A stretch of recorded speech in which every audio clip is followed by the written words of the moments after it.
in a momentary moment.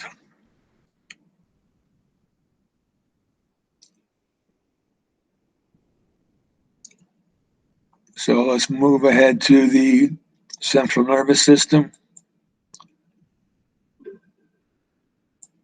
Okay, we're recording. So let's move back to the PowerPoint. So the inside of nerve cells is negative compared to the outside.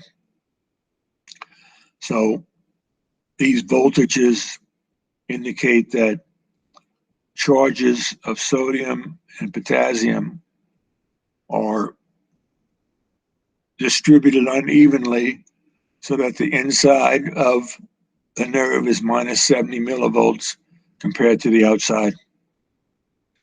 So I mentioned channels or pipes. So there's a potassium leak channel. Potassium is going to leak out. Then we have the sodium potassium pump, and sodium is pumped outside of the cell membrane.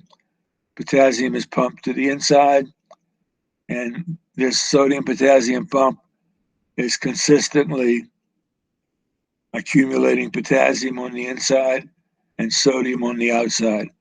These proteins are too big to move out, but these channels allow for the movement of potassium and sodium in and out of the cell. And it turns out that most of the potassium is in the cell membrane inside, and most of the sodium is on the outside. Okay, so let's look at a picture here. So read that information, but there are various switches that open these channels.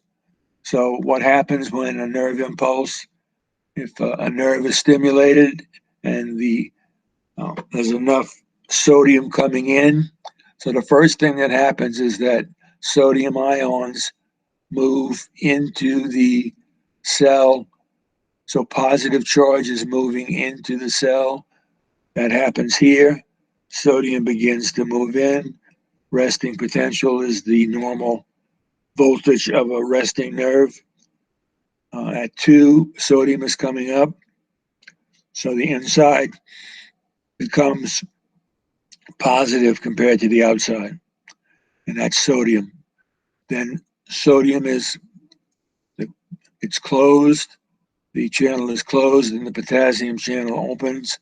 And now potassium leaves in order to bring the voltage back down toward negative 70, and there's hyperpolarization. So nerves work by pumping sodium to the outside, pumping potassium in the nerve, and by opening these little pipes or channels, first the sodium and then the potassium. So this is when you have a measurement of electricity comparing the outside to the inside of the cell. So this is actually movement of sodium in, potassium out, and the change in potential or the change in voltage allows the nerve to send electrical signals by having this voltage change move along the axon. Okay, so there's 2 types of propagation. How signals move down nerves: continuous and saltatory. Saltatory means to jump.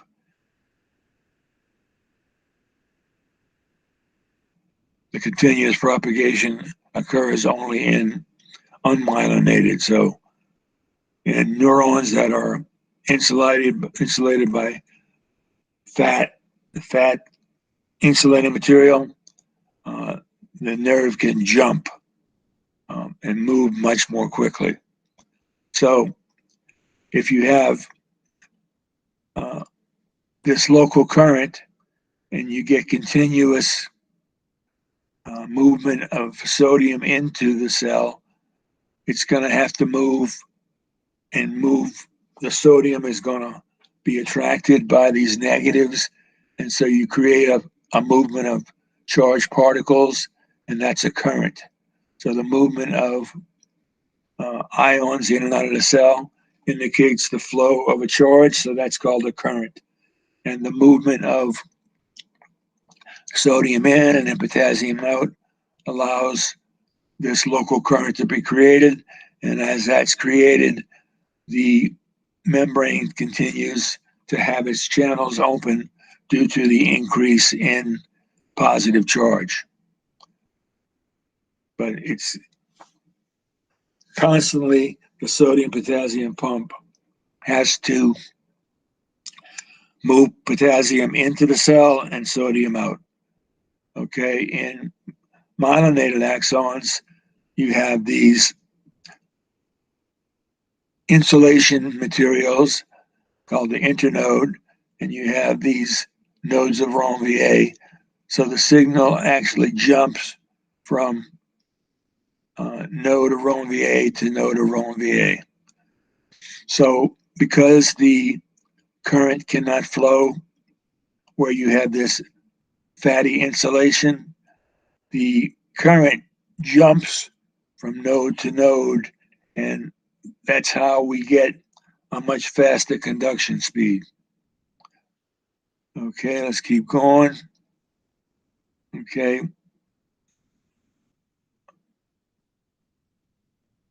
Make sure you read all of these slides. So a synapse is a junction between one axon and another, and or between a nerve and muscle. So the gap between nerve cells and the gap between nerve cells and muscle is a synapse. So presynaptic components mean it's coming from a motor neuron that's going to cause a muscle to contract. We'll show you what these are in a moment. Okay, so let's keep going. So if you have a nerve going to another nerve, and you have an electrical signal moving away from the cell body, the synapse is the actual gap or cleft. When the electrical signal gets to the nerve terminal or axon terminal, it causes biochemicals to be released, such as noradrenaline, dopamine, any substances that are in your these substances are chemicals. That's why we can modify brain activity by using drugs, because drugs can influence how these chemical messengers are allowed to leave the presynaptic neuron or makes them stay. Okay, so there are different types of chemicals that nerves release. Acetylcholine is a neurotransmitter. Norepinephrine is a neurotransmitter, and dopamine. If you have variations in dopamine level, that can lead to Parkinson's disease. But the way that nerves communicate from a presynaptic neuron to a postsynaptic neuron is to actually have an electrical signal. An electrical signal cause the release of a chemical, and the nervous system then so uses an electrical signal to get to the end of the axon, and that electrical signal and causes the release of neurotransmitter from the little synaptic vesicles. Remember the where'd I go? Oh, yeah, remember the neurotransmitters are acetylcholine, epinephrine and dopamine, for instance. So here's an axon. Again, this is the presynaptic terminal. The gap is the synapse, and this is the postsynaptic surface. So when an electrical signal comes down the nerve axon and calcium is let in, the calcium is essential for causing the neurotransmitter to be released, and that opens these channels. Sodium rushes in, and that causes the voltage to change in this cell, and we have now the electrical message causing a biochemical message. And what biochemical messages do is that they open neurons up so that we can see what's going on.